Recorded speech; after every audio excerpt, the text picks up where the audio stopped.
Any other questions? Thank you, Teresa. Thank you to our wonderful cast. Thank you, Karen. This was fabulous. So, thank you so much. Next up, right away, in about 2 minutes, we have Gloria Simon, who will be giving a talk, and the title of her talk is "It Was a Tuesday." The story, sorry, let me pull this up. But it's Tuesday, the story of MLK visiting Lynchburg. And I believe Gloria is going to be speaking from right near the lunch tent. So we appreciate having Gloria here with us. She is in the admissions department at the University of Lynchburg and is also one of the founding members of the Legacy Museum. Thank you all for being here. Thank you for taking the time to be at this event. I was asked to come and share something this afternoon. So I want to share my childhood remembrance of the time when Reverend Dr. Martin Luther King Jr. visited Lynchburg. A lot of people don't know that Dr. King visited Lynchburg, Virginia. I am very fortunate that I remember it, but my perspective was from the remembrance as a child. So what I'm sharing with you this afternoon is, but it's Tuesday. Every afternoon when I got home from school, from Carl B. Hutchison Elementary School, my grandmother met me at the door, gave me a hug, and told me, go upstairs, change your clothes, take off your school clothes, put on your play clothes. For those who don't understand, you had sets of clothes. You had school clothes, play clothes, and church clothes, and you did not get them confused. So when I got home on this particular day, my grandmother gave me my hug, but first she told me, now, you're not going outside to play today. I know she did not just tell me that I was not going to go outside on the afternoon and play with my friends, and I looked at her and I said in her face, yes, ma'am. I preferred my teeth inside my mouth, okay? So after she told me I wasn't going outside to play for that day, she told me, baby, I need you to go upstairs, wash up, and put on what I left out on your bed for you to put on. Yes, ma'am. I did what she said, and there on my bed, there is a church dress, the black patent leather shoes, and those little white ankle socks with the lace around the top. I'm putting on a church outfit, but it's Tuesday. I looked over at my grandmother as I'm getting dressed, and I realized that my grandmother has put on not just a church dress, she got on one of her good church dresses and her good pearls. But it's Tuesday. She took me by the hand. We went downstairs. She told me, now, baby, go on and do your homework. So I was working on my homework. My parents got home. We had dinner. After dinner, my grandmother took me by the hand and we walked. I sat in the living room, okay? In the living room. Now, for those of you who don't understand, the living room was the place that grown folks sat, because grown folks had grown folks business, grown folks conversation. You ain't no grown folks, so you don't sit in the living room, okay? Your job as a child was to go to the doorway, stick your head in and say, good evening, how's everybody, and go on about your child business outside playing. You did not go sit in the living room. Well, I'm sitting in the living room on that sofa covered in that special plastic some of y'all might remember. I'm in the living room, but it's not a holiday. It's not a bunch of people coming in from out of town, family members. It's not Sunday afternoon when the ladies came on after church. I'm sitting in the living room, but it's Tuesday.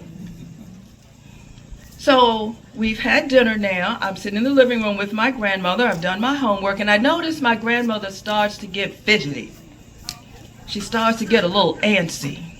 And my grandmother was a petite, soft-spoken, little old church lady.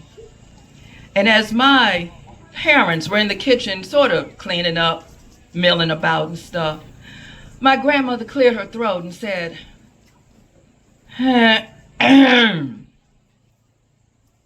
Bill, Helen, I will not be late to see Dr. King. My father started going through, oh, no, ma'am, we're not going to be late. Don't worry about it. We're going to be on time. My mama, yes, ma'am, mama, we're going to be on time. We're going to be on time. So now my parents are hurrying, rushing around because my grandma said so, and now we getting ready to go see a doctor? But it's Tuesday. None of these things that were going on made a lot of sense to me at that time. I didn't understand. It took me getting a little bit older, listening to my parents tell me more about this Dr. King, history, so forth. In a very timely manner, on Tuesday, March 27th, 1962, my family went to E.C. Glass High School to see Reverend Dr. Martin Luther King Jr. I wish I could tell you that I remember seeing him. I wish I could tell you that I remember his voice. I wish I could tell you I remember his presence, but I was a child. What I remember was this man was so very special. He turned my Tuesday upside down. That Tuesday was special because during his visit, Dr. King went to one of only 2 restaurants in Lynchburg at that time that were considered integrated. He ate at the Lodge of the Fishermen. That place is special. They have a plaque, and there was a little special something that place did that involved the pools in Lynchburg a few years back. He ate there because the other integrated restaurant in Lynchburg at that time, the cafeteria at Lynchburg General Hospital, those were the only 2 places that were considered integrated restaurants. He also ate at the Mecca restaurant. That was a Black-owned restaurant on Bedford Avenue.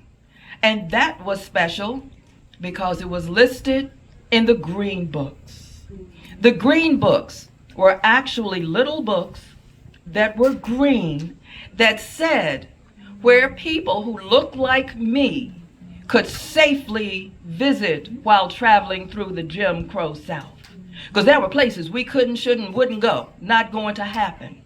And if we did, we may never be seen again.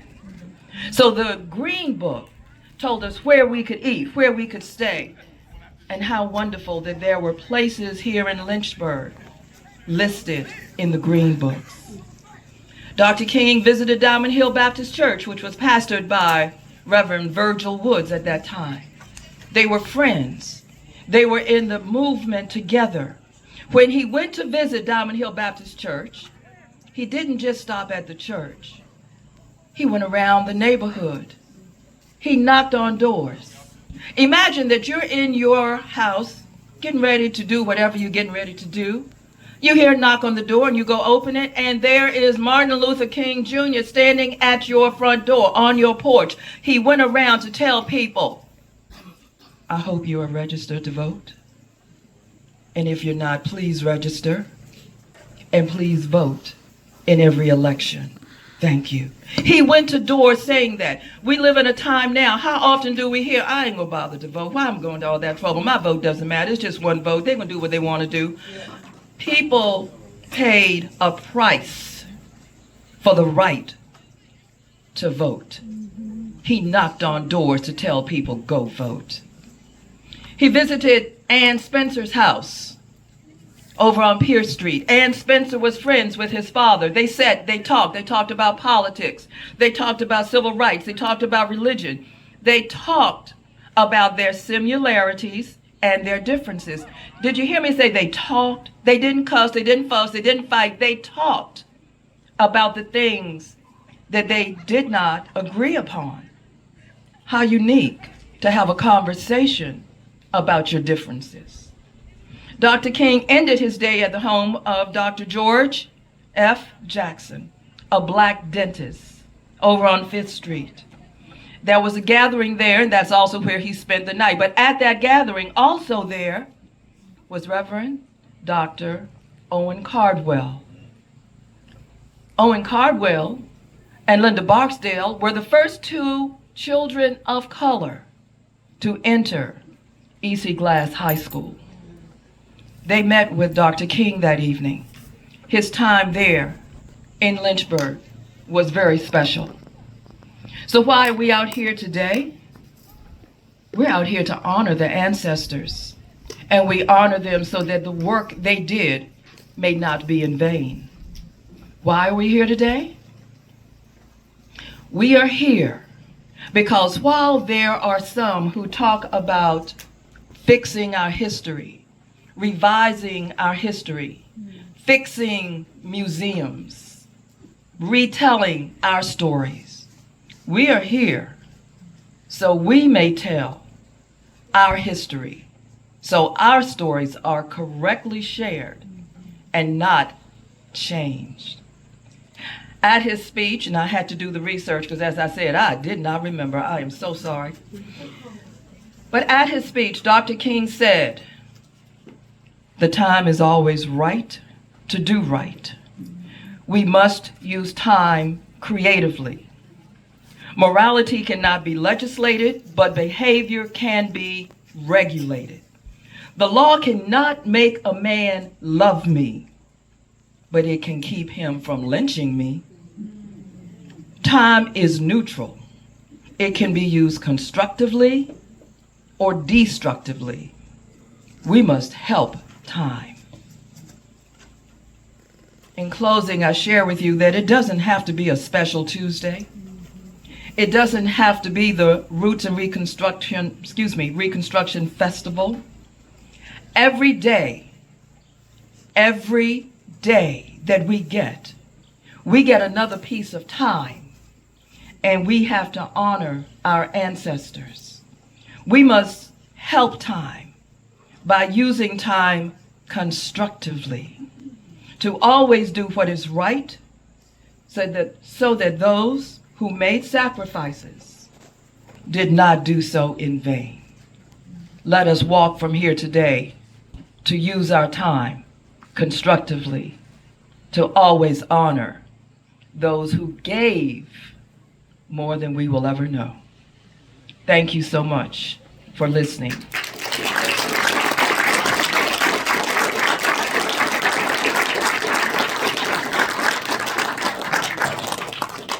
If there are. Answer some of those for you. Just raise your hand. Did you make it on time for the event? Grandma wasn't mad? That little church lady was not going to be late. I thought of my father as the biggest, strongest, most powerful man in my childhood opinion. When I saw him, yes ma'am, we were a little bit early, okay?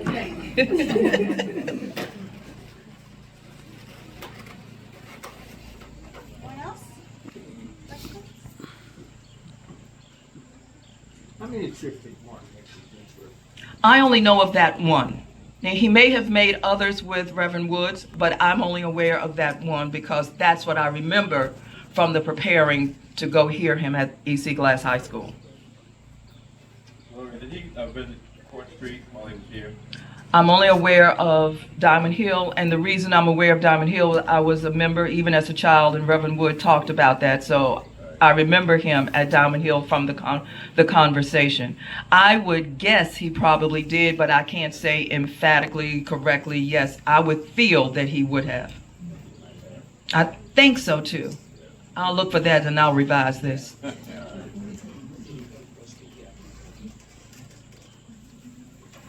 Again, a question? Question over here. Not so much a question, I guess, and I missed part of it.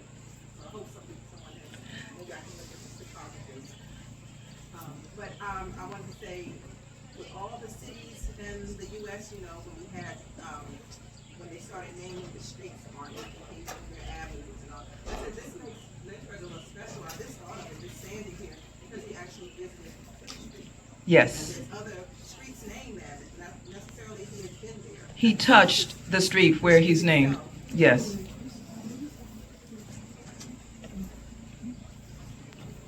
Did Thank- he have the oh. opportunity, excuse me, sir. Oh. Did he have the opportunity to meet with the mayor at the time he was here?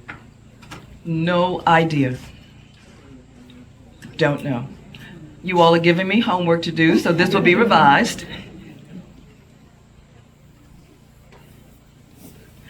Thank you all. Another question. In knowing Dr. King's legacy and being able to see him in person,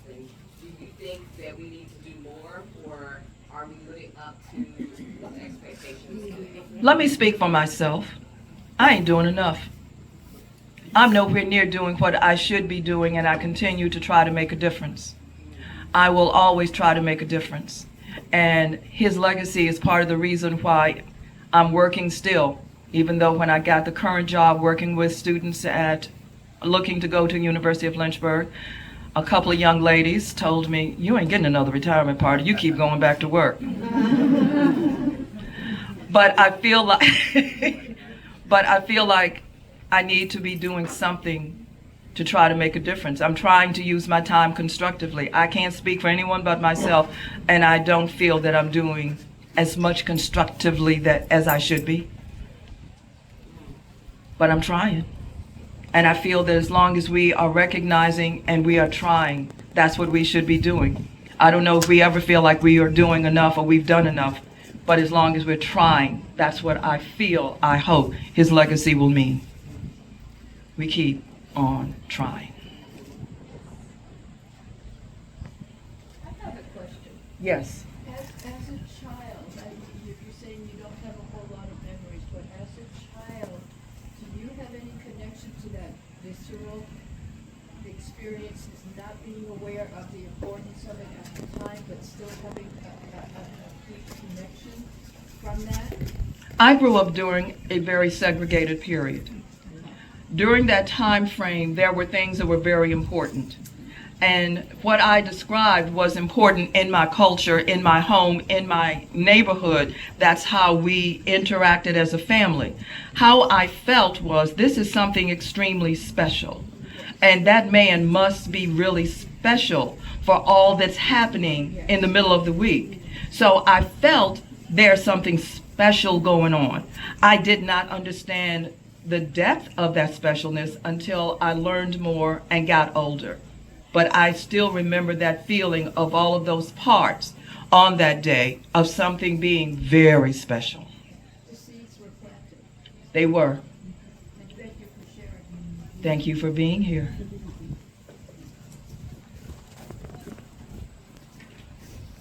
And thank you all for being here.